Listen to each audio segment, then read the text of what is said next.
and everything of the panel. To make sure you know you're in the right place, this is what if moments in history. Okay, just making sure no one got lost, even if it's going to be cosplay or dirty art show. Oh, we can do something. I think we can do something. We can get exciting. I can draw stick figures, but that's pretty much my artistic skill. Use your imagination. So this is what if moments in history. I'm going to start at the far end and introduce yourself. I'm Jarod Kearny. I play Luigi in Beat Down Boogie's Burial Warfare. I've been a museum curator for over 10 years. Also been a museum director and a master's in history, so I figured this kind of made sense. Seemed like a cool balance. I'm Paula Jordan. I write hard science fiction concentrating on the characters. I also have always enjoyed history. I actually have a degree in history and love poking about it. Old things. My name is Jim Beall. I'm a nuclear engineer. I like poking around old things too, but with paleontology, because I used to go out and dig with my son. But the reason why I'm interested in this panel is because I also have an online alternate history involving World War I naval fiction. So it's actually the point of departure of what if that I was talking about. Well, choke to death. I'm the moderator, Hannah Johnson. I'm a history major. I majored in American political history at a school none of you have ever heard of, called Wofford. Good. Okay. I write books, true ghost stories from South Carolina. My first publisher was the History Press, so by default, all the books have a lot of history in them. And it's just one of the things I love to play with. And alternate history is probably my favorite form of sci-fi to play with. So, and I'll start and then we'll go down the table with your pivot point. Mine actually comes from the description on the program.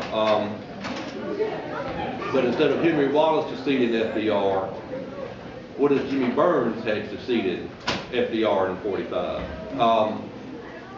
For those who don't know, by 1944, Roosevelt had congestive heart failure, recurring bouts of pneumonia and the flu, and was basically worn out after being president for going on 12 years. And every Democratic politician in America knew that the race was not for the presidency, it was for the vice presidency. Because the odds were good, FDR would not live out the term. There were two major contenders and then a third choice.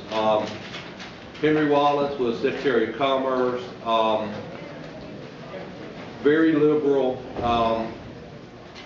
and a lot more inclined to be friendly with the Soviets than the other choices. Harry Truman was the dark horse. He ran the Truman Committee, which was the committee in the Senate set up to limit war profiteering in World War II, fraud, and etc. Did a really good job, saved the government a lot of money, and was kind of seen in the middle of the road, solid Roosevelt liberal. Not crazy, but a good, solid man to keep the New Deal in place. The third choice was Jimmy Burns,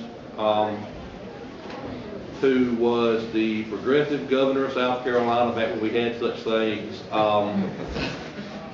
and served on the Supreme Court for about a year.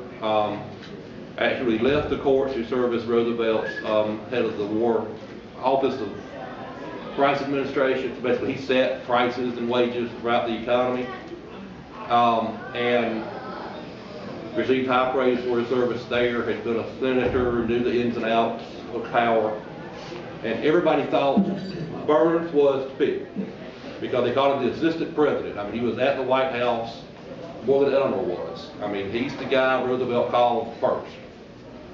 And time went on, and for some reason or another, folks in the labor movement, especially in the CIO, decided that Jimmy Burns was not exactly the best choice to do things like fight Taft-Hartley, push for, fair labor, fair wages and labor protection.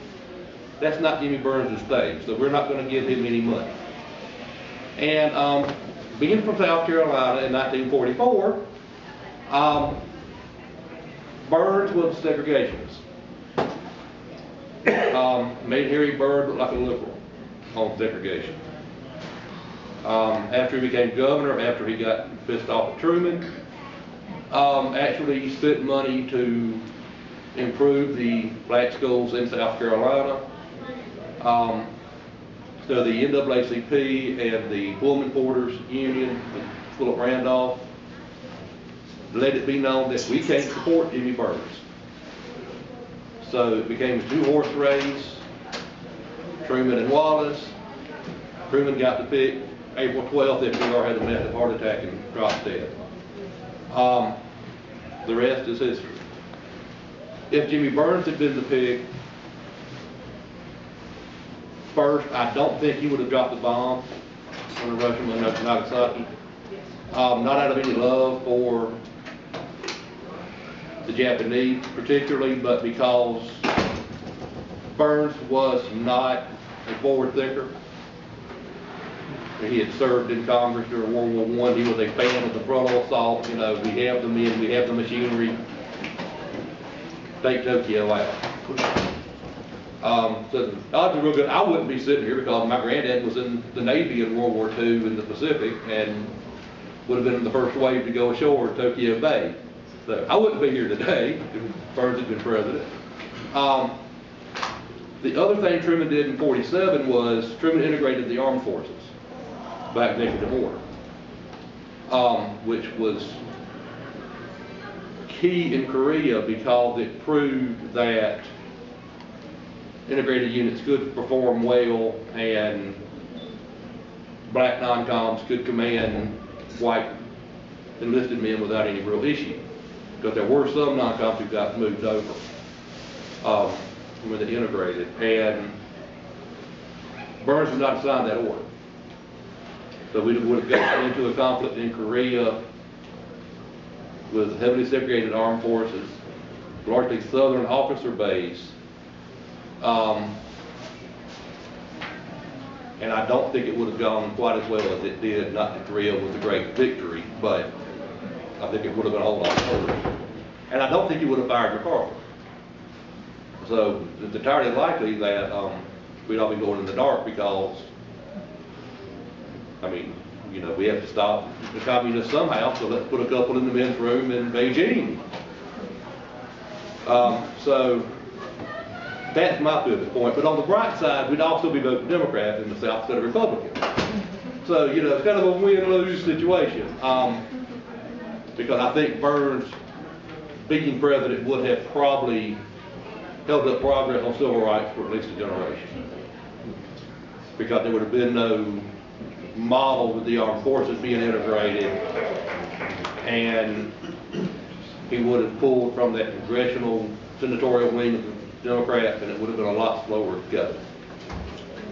And I want you to shut up and let Jim talk. Well, interesting point. I'm going to play off here for a minute. My son got a Purple Heart in Iraq, and one of the Purple Heart that he got was made in 1945.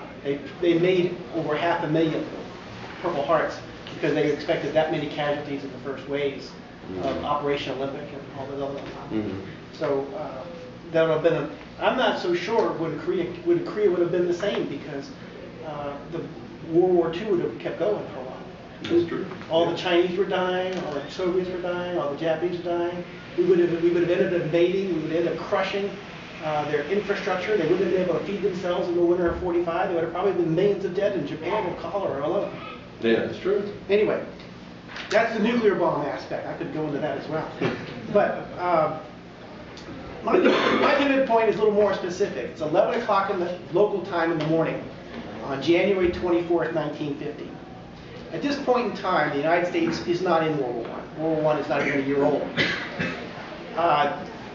Sentiment in the United States is very hard to stay out of this war. And in fact, sentiment is not quite 50-50 that they'd rather have the Germans than the British. Because the British, in the meanwhile, have really put the screws on American trade in some ways. Most of the hulls that were shipping goods in 1915 and 1914 were British hulls, flagged by Britain and the United Kingdom.